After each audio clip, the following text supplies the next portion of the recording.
Imagina estar atrapado en un infierno blanco, donde el frío es tan intenso que ni siquiera la muerte llega rápido, donde el hambre te carcome desde dentro y la esperanza se vuelve un recuerdo lejano. No es una escena de una película de horror, fue la realidad para más de 90.000 soldados alemanes en 1943. El sexto ejército nazi, una fuerza que alguna vez se creyó invencible, fue reducido a sombras humanas entre las ruinas heladas de Stalingrado. Pero lo peor no fue la batalla, lo peor vino después. Lo que esos hombres vivieron tras su rendición fue una odisea de sufrimiento, marchas inhumanas y años de cautiverio bajo un sistema que no les ofrecía compasión, solo castigo. Esta es la historia que rara vez se cuenta, no de la guerra, sino del calvario que siguió después. Quédate hasta el final porque lo que estás a punto de escuchar no es solo una tragedia histórica, es un retrato brutal del precio que se paga cuando una nación se lanza a una guerra de conquista y pierde. Cuando el Ejército Rojo lanzó su gran contraataque el 19 de noviembre de 1942, lo hizo con precisión quirúrgica. La Operación Urano, como la llamaron, tenía un único propósito: encerrar al poderoso sexto ejército alemán que ocupaba Stalingrado. Y lo consiguieron. En apenas unos días, las tropas soviéticas envolvieron a más de 250.000 de soldados enemigos, sellando su destino entre el hielo, las ruinas y la desesperación.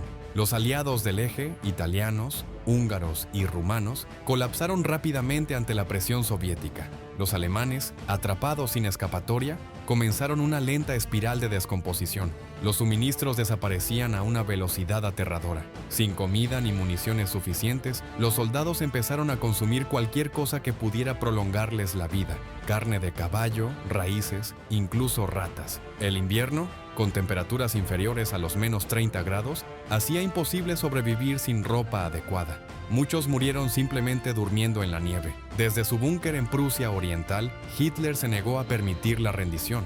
Prometió que la Luftwaffe abastecería a sus tropas por aire, pero la realidad fue distinta. Los vuelos eran escasos, los víveres insuficientes y las esperanzas una ilusión. Lo que llegó a Stalingrado en esos vuelos no alcanzaba ni para una décima parte de lo necesario. Las tropas estaban condenadas. En enero de 1943, cuando el cerco soviético se cerró aún más, Friedrich Paulus, el comandante alemán, recibió una absurda promoción. Fue nombrado mariscal de campo. Era una señal siniestra. Ningún oficial de ese rango se había rendido jamás. Pero Paulus, rodeado de cadáveres y con sus hombres moribundos, no vio otra opción. El 31 de enero se entregó. 2 días más tarde, lo que quedaba del sexto ejército colapsó por completo. Más de 90.000 soldados alemanes se convirtieron en prisioneros del Ejército Rojo. Para ellos, sin embargo, la guerra no había terminado. Apenas comenzaba la parte más cruel. Lo primero fue la marcha. Sin trenes ni vehículos, los soviéticos forzaron a sus prisioneros a caminar cientos de kilómetros a través de la estepa congelada. La mayoría no tenía botas, ni abrigos. Muchos caminaban con uniformes de verano remendados con trapos. Las temperaturas extremas hacían que la piel se agrietara, que los dedos se ennegrecieran por la congelación. Quienes se detenían eran abandonados, a veces simplemente ejecutados. No había compasión. A lo largo del camino, los cuerpos quedaban tendidos en la nieve, rígidos y olvidados. Los más fuertes cargaban a los más débiles hasta que ya no podían más. El hambre era una constante. Los guardias lanzaban pedazos de pan al suelo, obligando a los prisioneros a pelear entre ellos por un bocado. Algunos comían nieve para hidratarse, otros mascaban cortezas de árbol o cueros viejos. El frío, la debilidad y las enfermedades hicieron el resto. Los que sobrevivieron a la marcha llegaron a los campos de tránsito, lugares que no eran más que almacenes de muerte. Beketovka, Frolovo, Oranienbaum, nombres que hoy apenas suenan, pero que entonces fueron sinónimo de horror. No había atención médica. El tifus y la disentería se propagaban como fuego. Cada mañana los cadáveres eran apilados fuera de los barracones. Dentro se dormía entre cuerpos inertes. En estos campos se comía una sopa rala de col podrida y un trozo de pan duro. Eso si había suerte. Muchos recurrieron a comerse la ropa de cuero o el serrín del suelo. Quienes resistían eran enviados más al este, a Siberia, a las minas del Ural, a fábricas destruidas que necesitaban reconstrucción. Allí se convertían en trabajadores forzados, esclavos de una nación que ellos mismos habían intentado conquistar. El trabajo forzado no era menos mortal. Jornadas de 12 a 16 horas, palas sin mango, manos desnudas, El frío te partía los huesos, el hambre te nublaba la vista. Si no rendías, no comías. Si colapsabas, no te levantabas más. Y sin embargo, algunos sobrevivían, no por fuerza, sino por desesperación, por la promesa de que algún día regresarían a casa. Mientras tanto, los soviéticos descubrieron un nuevo uso para sus prisioneros: propaganda. Los oficiales más cultos eran separados y sometidos a largos procesos de adoctrinamiento.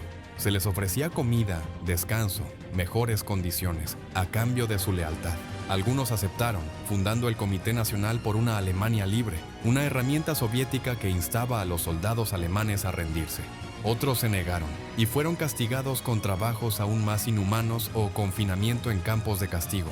Uno de los casos más emblemáticos fue el del propio Paulus. El mismo que lideró la defensa de Stalingrado terminó apareciendo en Radio Moscú, pidiendo a sus antiguos camaradas que abandonaran la lucha y se unieran a la causa soviética. Su voz fue como una daga para el alma del Tercer Reich.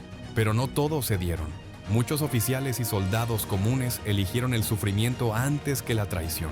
Y ese sufrimiento no terminó con la guerra. Cuando Alemania se rindió en 1945, la mayoría de los prisioneros alemanes en manos de británicos y estadounidenses fueron repatriados en poco tiempo. En la Unión Soviética, no. Allí, decenas de miles de alemanes siguieron prisioneros durante años. Stalin los veía como amenazas, no como enemigos derrotados. Temía que su liberación desestabilizara su control sobre Europa del Este, así que los retuvo. Algunos fueron liberados en 1950, otros recién en 1955. Para entonces, muchos ya habían muerto, y los que volvieron regresaron a un país que ya no era el mismo. Alemania estaba dividida, sus familias, en muchos casos, destruidas. Sus esposas se habían casado de nuevo, sus hijos no los reconocían. Muchos no encontraron un lugar en la sociedad. Fueron vistos con sospecha, tratados como parias o simplemente ignorados. Nadie quería hablar de lo que habían vivido. Peor aún fue para los que nunca regresaron. Miles de prisioneros simplemente desaparecieron. No hubo tumbas, ni registros, ni cartas. Fueron enterrados en fosas comunes o murieron sin que nadie los notara. Incluso hoy siguen apareciendo restos de soldados alemanes en campos soviéticos, sus nombres perdidos en el tiempo. La tragedia de Stalingrado no terminó con la batalla. Para miles, fue apenas el principio de un calvario interminable. No cayeron en combate, sino en la rutina despiadada del olvido. Sus historias no son heroicas ni gloriosas, son advertencias, porque incluso cuando termina la guerra, el dolor puede durar toda una vida.